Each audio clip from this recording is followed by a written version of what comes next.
Good morning, everyone. My name is Sue Udry. I'm the Executive Director of Defending Rights and Dissent, and we've got some major news out of the UK this morning. So Chip Gibbons, our Policy Director, and I are going to talk about the judge's decision in the Julian Assange extradition trial.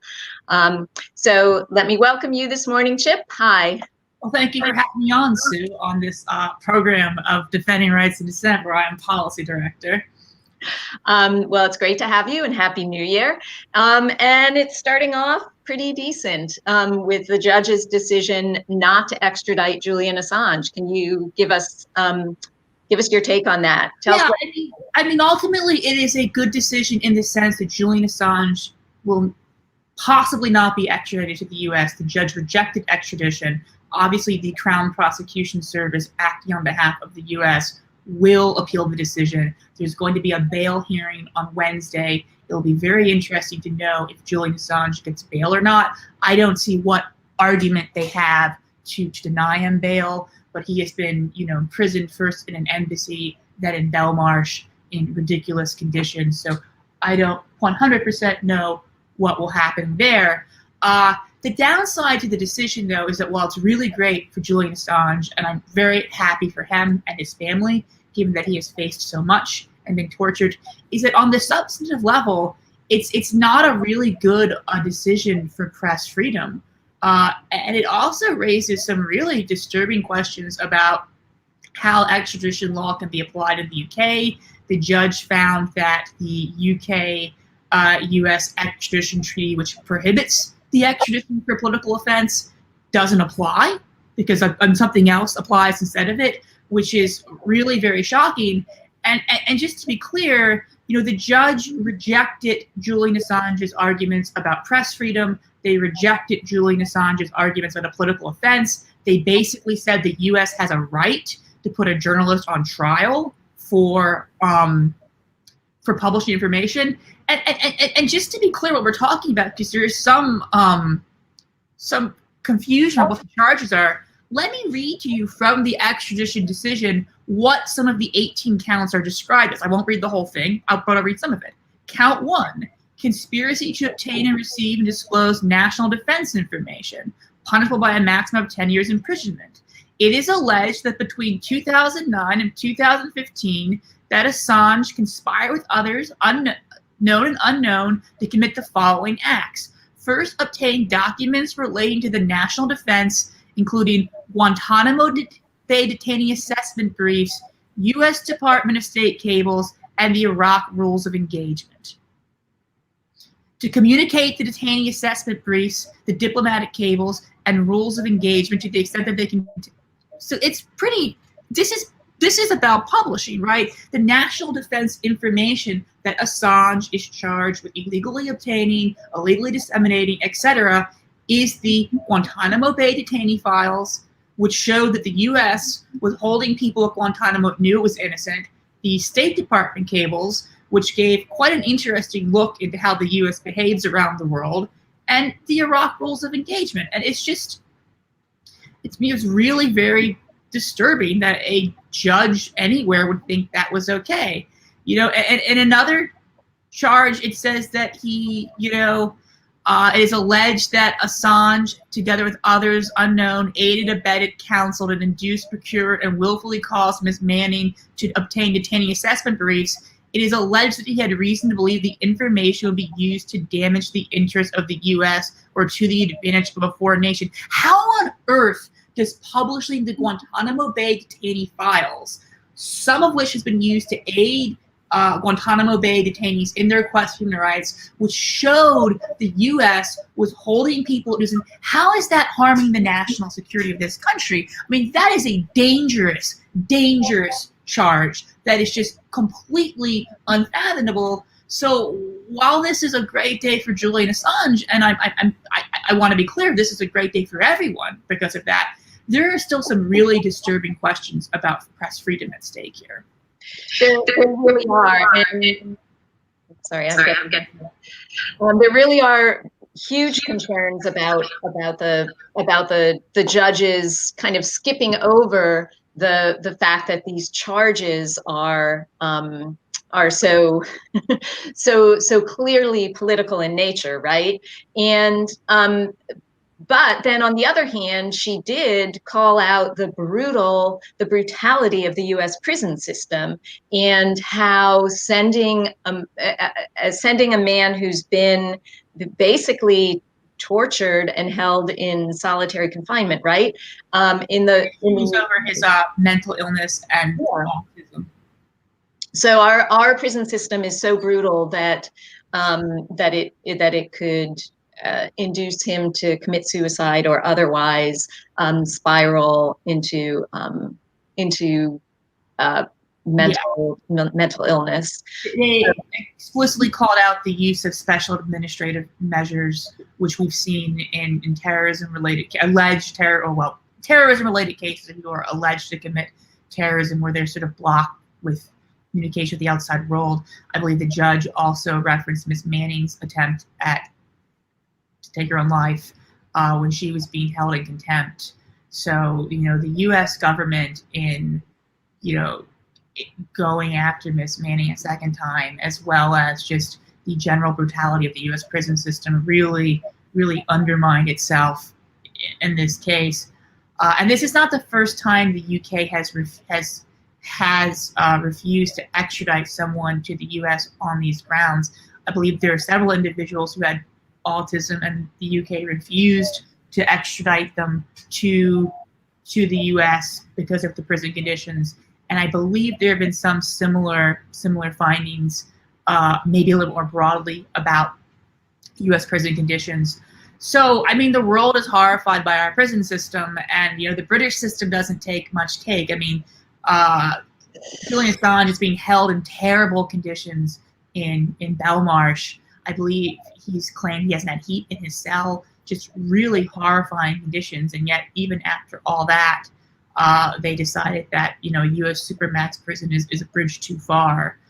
It will be interesting to see how people react to this. I think, I hope there's not obviously we should reform our prison conditions, but I hope there's not some sort of cynical attempt by U.S. intelligence professionals for prison reform, since our prison system is undermining our ability to detain political prisoners.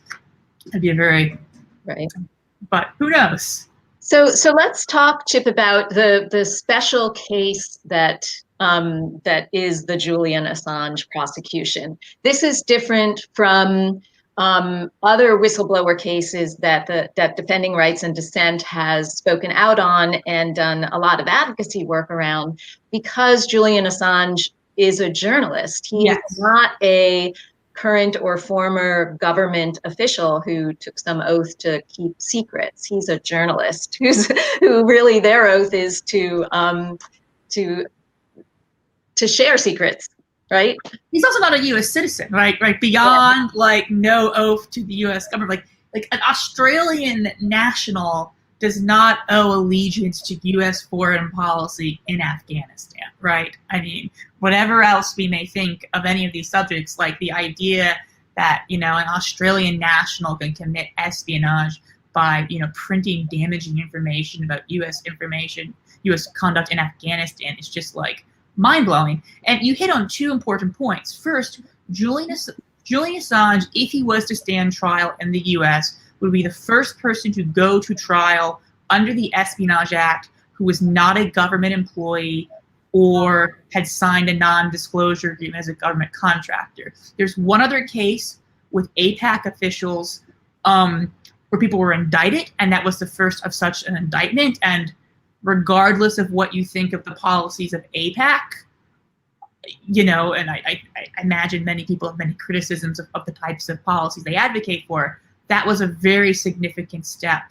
But the government dropped the charges because it was going very poorly for them. But, he's also the first person charged for publishing truthful information as a journalist. And so it would just be two major milestones, both of them shocking.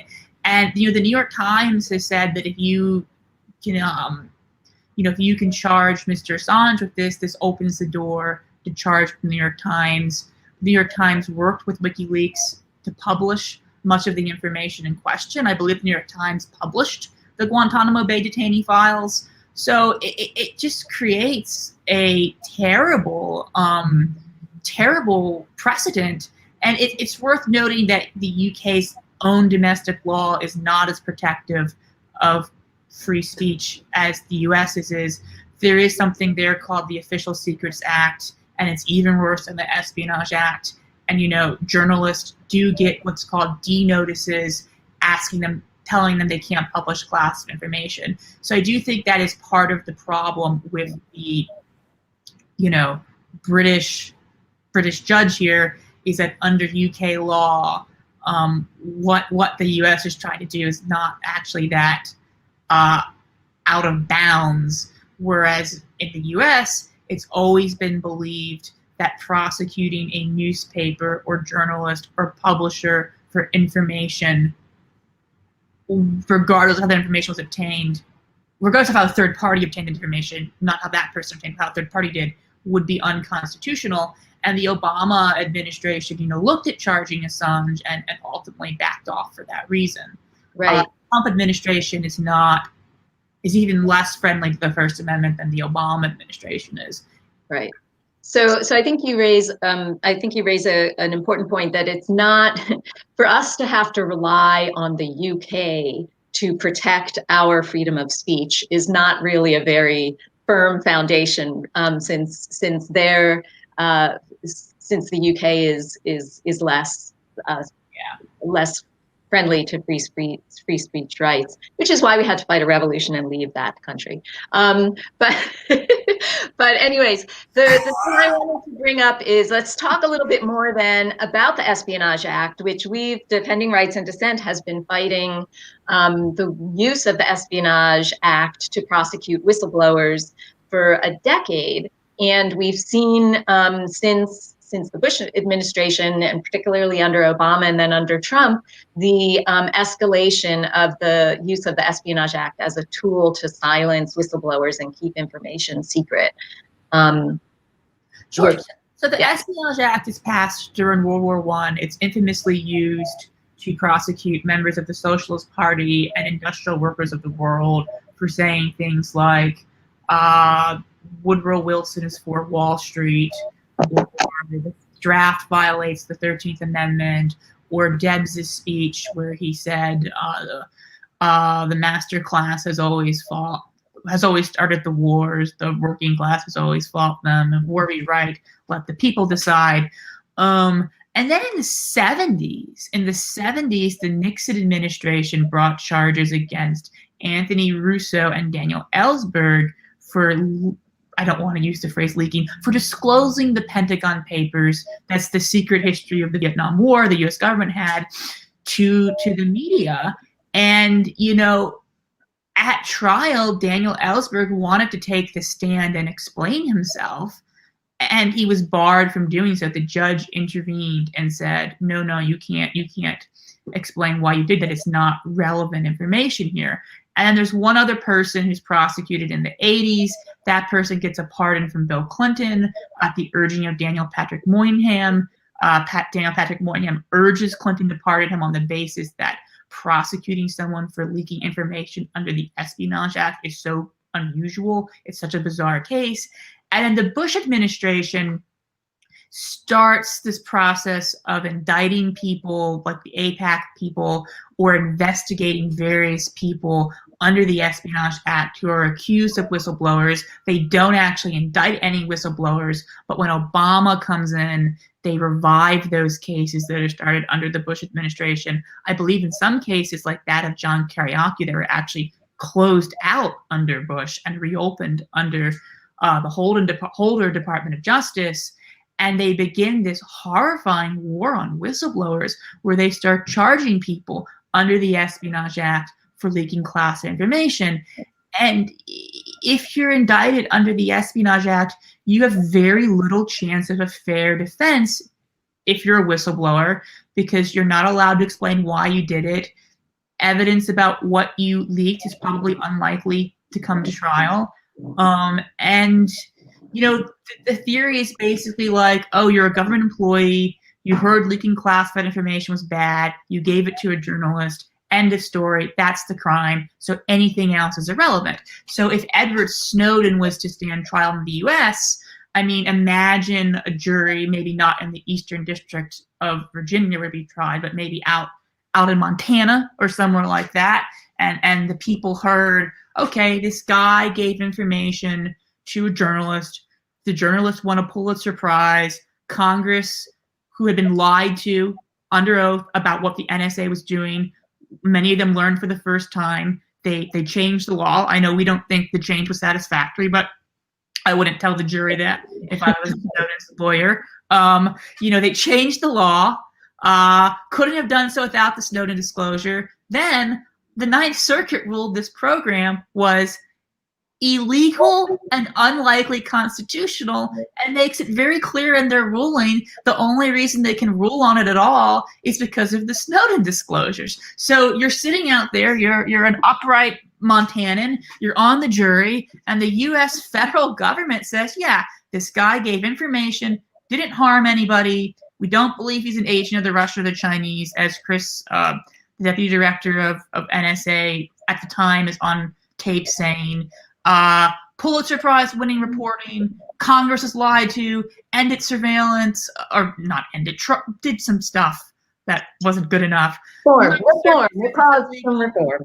But, and like imagine sitting there on a jury, like, are you going to return a conviction? I mean, I don't think the people of Montana would. I mean, obviously these cases are brought in the Eastern District of Virginia, and there's a lot of controversy about that since it's so infused with people from the deep state, if you will. Inside the Beltway people, yeah.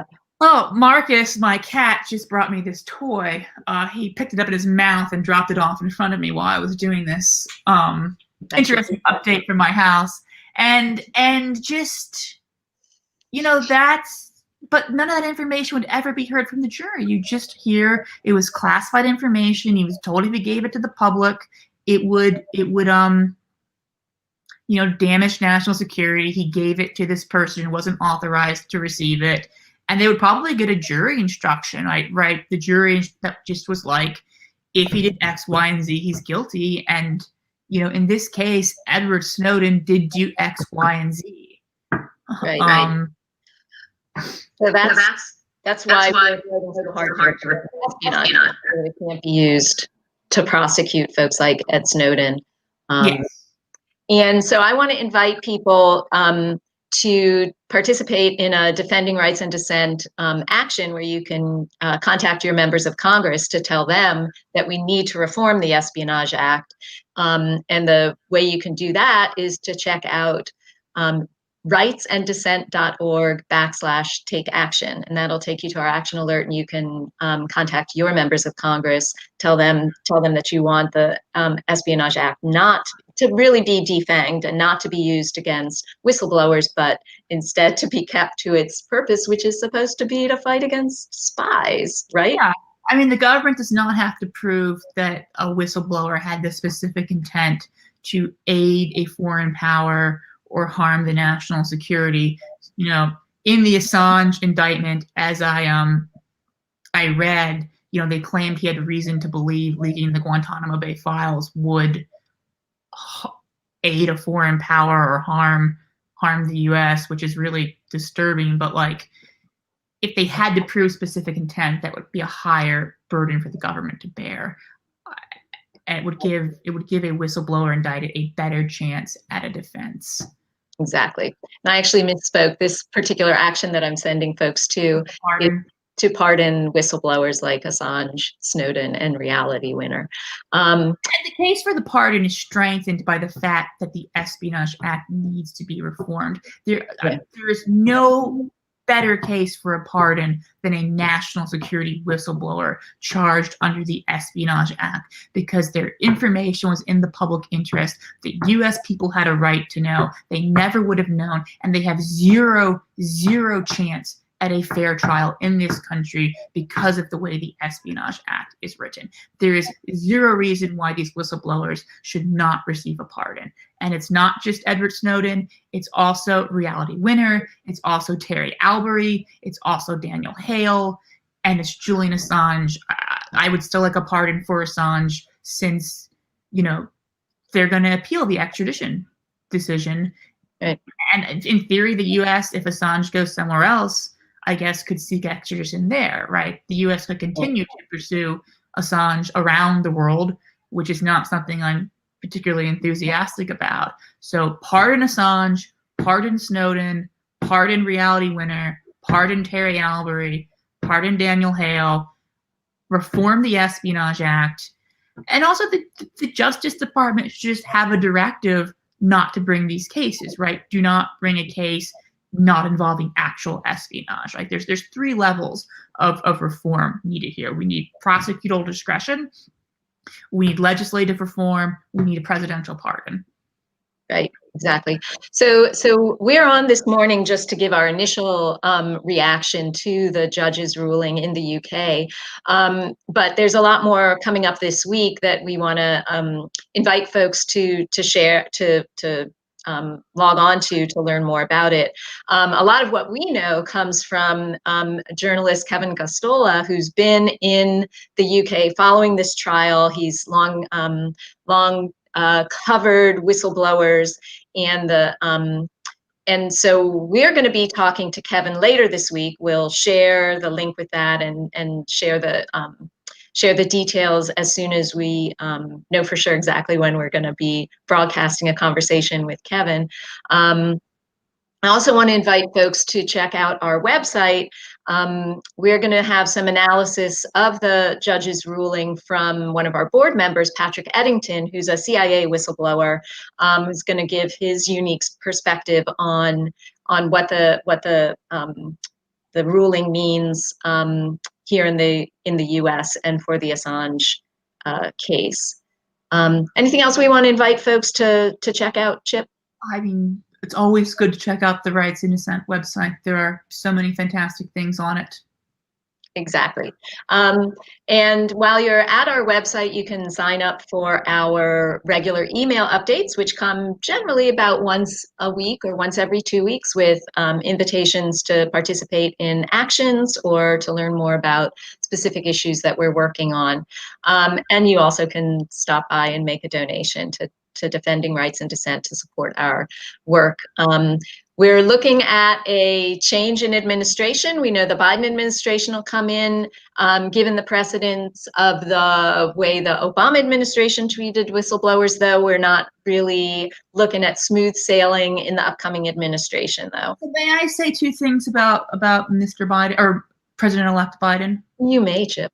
So Joseph Biden is the person who personally called Rafael Correa, who was the president of Ecuador, who granted asylum to Julian Assange, asking Correa not to grant asylum to Edward Snowden. So Biden is going to be extremely hostile to Snowden. The Obama administration was horrifyingly hostile to Snowden, to the fact where they helped to force down the plane of Evo Morales. Evo Morales was the Bolivian president until he was overthrown in a US-backed coup d'etat quite recently. And the claims used to overthrow Morales was about, the early vote counts were showing something else. Then when the later votes came in, they were more for Morales, even though all of these votes were from districts where Morales had more support. You may recognize these claims. Sounds familiar, Chip. It sounds familiar. And when people are, shocked that, Pompeo is, bolstering Trump's attempt to steal the election. Pompeo did this in Bolivia, right? But that's an aside. Just like one of the Watergate burglars was ex-FBI and another was ex-CIA, and the black bag jobs that Nixon had them do were standard practices for the FBI against dissidents in this country. It's almost like our national security policies eventually metastasize on the home front. But we digress. What's that? I said, but we digress. We digress. Anyways, Morales, head of a sovereign state. There was a rumor that Edward Snowden was on his plane, and the U.S. convinced Portugal, Italy, France to deny him access to their airspace. His plane was forced down in Austria,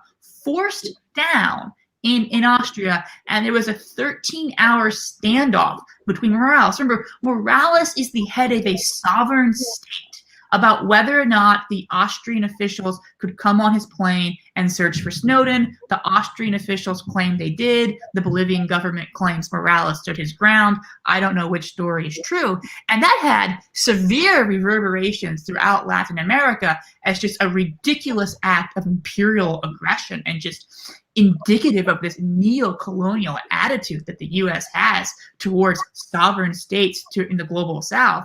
And, you know, it's I don't want to go off on the larger issue of U.S.-Latin American relations because that's not our issue at DRAD, but it shows the extent to which they're willing to go after Snowden.